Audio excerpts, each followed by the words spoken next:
Welcome to the Class Business Podcast. I'm Krissy Monaghan, your host, and today we are joined by Daniel Little, the founder of Little Bikers and a finalist for Strategic Partnership of the Year, sponsored by Bexhow from How To Consultancy. Little Bikers helps young children learn to ride through fun balanced bike classes, schools and nursery programs, parties and community sessions. Their activities help children build balance, coordination and confidence on two wheels. I'm excited about this conversation, so let's dive in.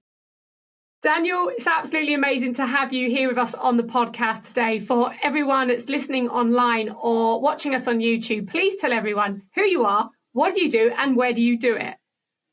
Hi, my name's Daniel Little. I run Little Bikers. That's where the names come from, my last name. I run balance bike classes and learn to ride sessions and anything really to do with children cycling. We do these sessions and classes in Yorkshire and Greater Manchester, but we go here, there and everywhere really, but the majority is in West Yorkshire and probably Greater Manchester.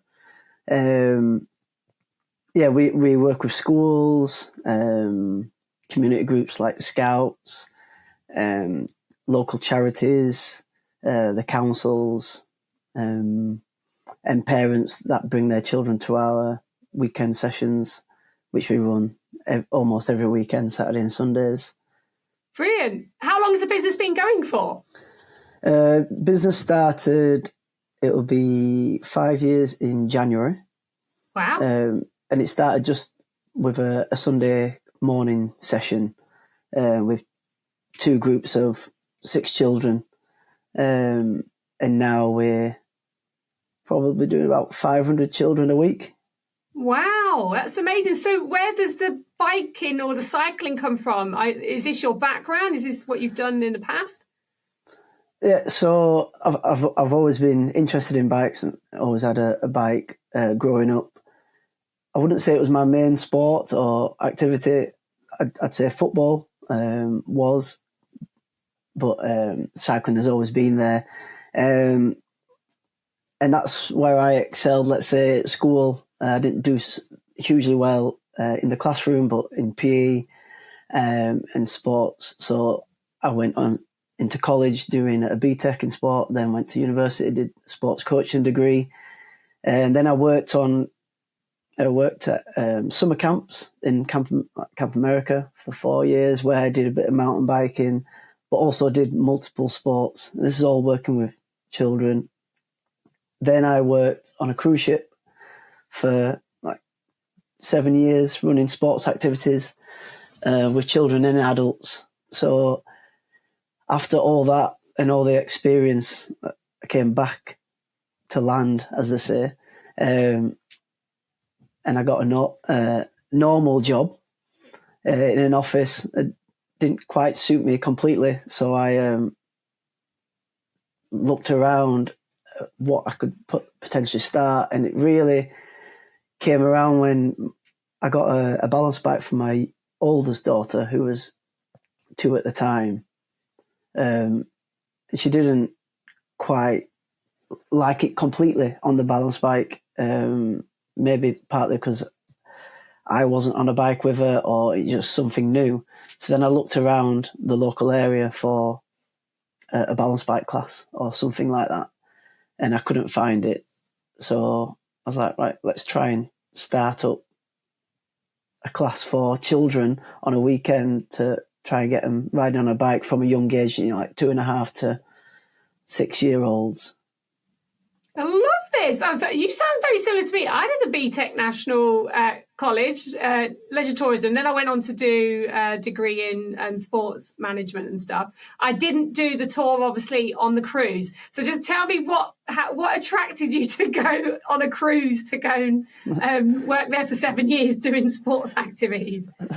Yeah, well, from the summer camp when I was traveling in America, and you'd work that summer and then get a chance to travel around normally in America, and And I just wanted to carry on doing something like that, working with children in sports and hopefully get a bit of travelling in as well. So, that's when I applied and I got the job.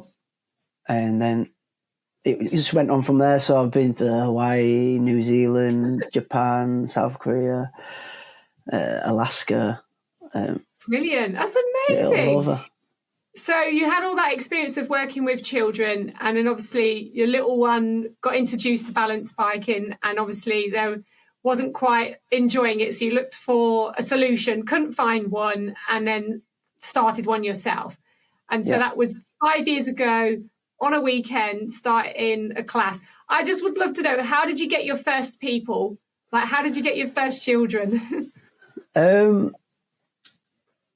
Just through social media advertising, really. I looked at which venue might work and the cost of hiring that venue. And then I just did a little bit of paid advertisement on Facebook. I think it was just Facebook at the time. And I got about 12 children altogether in the first term, like block booking. And then from then on, I've not done huge amounts of Facebook marketing or anything like that. It's just been more word of mouth from parents recommending my sessions or Little Biker sessions to their friends, and it's just built from there. It's brilliant. And I assume you're not on your own. I assume you have a team, or? Yeah, I was by myself at the beginning. Now I've got almost 2 full-time coaches. Wow. And I've got a few part-time staff when we do the summer camps and stuff like that, or seasonal staff. Then also a bit of admin work or help from my wife to help on the bits that I'm not great at doing with, some of the paperwork and some of the emails. And so I've got that bit more time to spend at the front of the line and working with the other coaches. And bringing them through. And then, so you start with obviously community sessions, and then did you move into nurseries and do you do schools, did you say? Yeah, so started with the Sunday sessions. Then I contacted my oldest daughter's preschool and said, I'm doing these sessions. This is what they do. This is what they aim to help with the child's development and how it links with EYFS guidelines. They was like, oh yeah, brilliant, we'll do that. So I've been doing that, and I'm still doing that at that same preschool 5 years, 4.5 years on, basically. Wow. So I do that almost every single week throughout the term. And then once I had that preschool, it was a bit of an example, and I got and it emailed out to more local preschools and got a few more.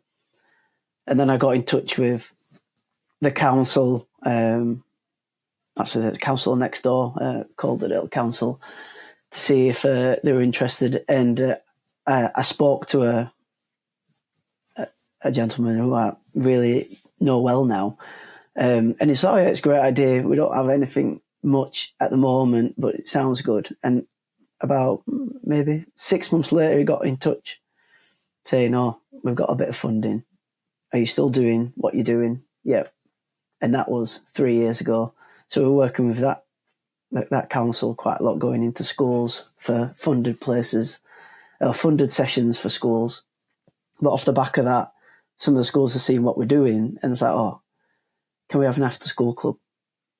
And then the school either funds it or the parents fund it or vice versa. So that's how it's just built up. And then schools talk in their areas, and then we get more after-school clubs, or we get a balance bike workshop, for example, and we come in just for the day, and it's like, oh, can we do it for a full term? So brilliant. And that's how it's basically gone on. How have you expanded to Manchester then? Is that through another coach or? So where I live, it only takes 50 minutes to get into Manchester. And just the first school just found little bikers on the internet, on Google searching. And again, they said, oh, can you come in for 4 weeks off, 4 Monday mornings, for example. So yeah, did that. And then there's like, right, next year, can you come in every single Monday morning for the whole year? Brilliant. So obviously we said, yeah. And then just a couple more schools in Manchester, again, with links to that first school, have got in touch, and, we're doing the same thing now, basically. Brilliant. It sounds like few schools. You've done some like great work just growing organically. And I know a little bit about West Yorkshire because I used to work for England Athletics, and that was my territory that I covered. And I know that Calderdale were always very pro sport and very supportive of local clubs and everything else. So it's good to hear that that they still are. Yeah. They still are very pro with the work that you're doing there. And so you say you're working, you've had 500 children a year that you're working with. More like 500 children a week. Yeah, for 500 children a week that you're working with. Yeah. And those, I'm just trying to calculate, over the 5 years, that would have been like thousands of children that you've helped support. What's the... do you hear the impact stories, or do you see the stories, like from obviously seeing kids go from here to here, particularly obviously if you're there with them for a whole year working with those children? Yeah. There's plenty of examples for like schools.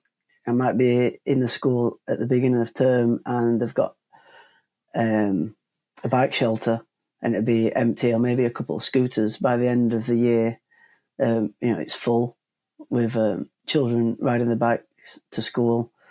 Then, on the weekend sessions, I'm working with a child from 2 or 2.5, and by the time they leave little bikers just before school, or maybe reception or year 1, depending on their development, you see how much confidence they've grown, or not just on the bike, but off the bike as well.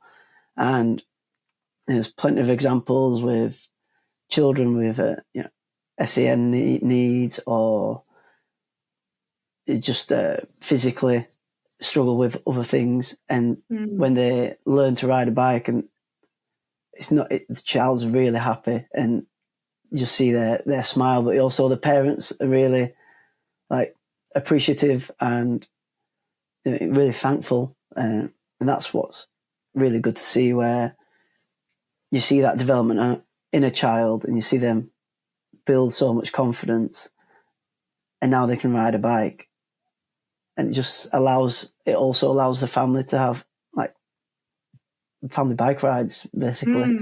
And a lot of the families that do it, the parents might not have a bike at the beginning, but once the child starts riding, they can't keep up anymore running, so they get a bike, and it becomes like a real family thing to do on a weekend.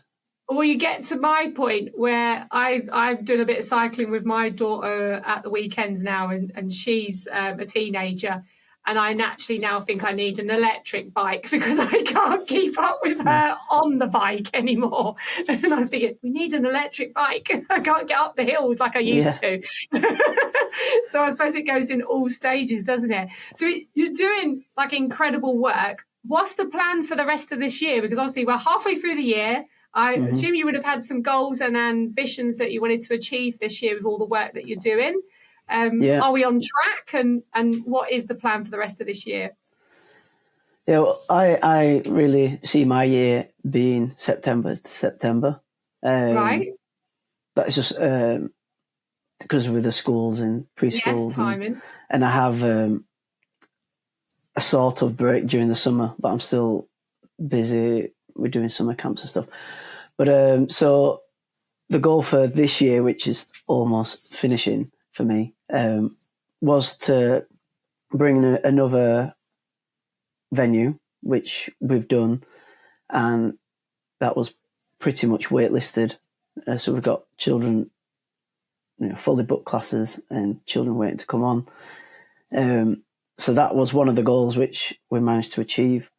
Get more into partnership with Kirklees Council, similar to what we do with Calderdale already. We've managed to do that slightly different to Calderdale, but we have managed to do it through going to events with the council funding some of our sessions, events like summer fairs and stuff.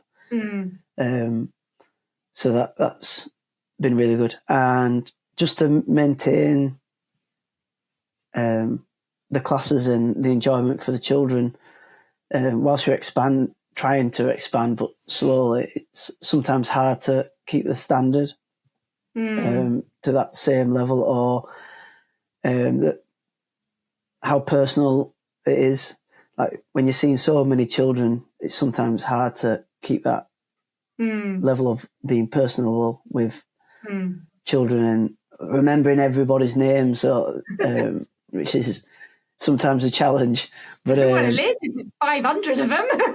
Yeah, but it's stuff like that. It's not necessarily I was reaching for huge, massive goals for the year this year anyway. But the sort of small ones that we had, we've managed to achieve. It's brilliant, and the fact that and you've grown like very fast by the sound of it in that period of time. So you've done incredible work.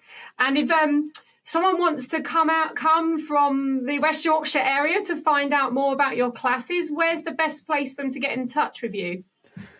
You can look on our website. It's www.littlebikers.co.uk. You can also go onto our social media pages, Instagram, which is just littlebikers_bike park, which bike park is another thing that we actually launched this year. I forgot about that. Oh, what's that? So bike park is like a mobile bike park. So it's wooden ramps that we bring to, let's say, a park on a basketball court or into a school playground. And we support children a little bit more confident who can already cycle, really, to go over these ramps and rollers that coaches support them over. It's just a slightly different to what we're doing with the younger ones, but it's just that next step, really. Because we had children finishing Little Bikers and it's like, oh, what can we do now? We want to stay doing stuff. But yeah, that's something that we launched beginning of this year, beginning of this year. And we're doing that at events and fairs and stuff like that. Brilliant, that's amazing. And if there's a provider who wants to connect with you just to talk to you about how you've developed your strategic partnerships, because that's what you're a finalist for Strategic Partnership of the Year, where's the best place to get in touch? Is it via email? Yeah, email, which can be found on the website also, but and there's a contact form, but you can also email info@littlebikers.co.uk. Perfect. Well, I'm really excited to meet you in person on the 10th of October. I already know that there's someone I want to connect you with at that event. So this is the best thing about the Class Business Awards, is because I'm getting to know everybody before we actually get to the event. I can see who I think people would be good to connect with, because obviously it's going to help you grow your business. That's what we're aiming to do. So thank you so much for your time today and sharing your story about Little Bikers and the amazing work that you're doing. I can't wait to see this grow, because I can see how it could grow over the next 5 years, I expect, because you're going to be in it for the long term. No more going back on cruise ships.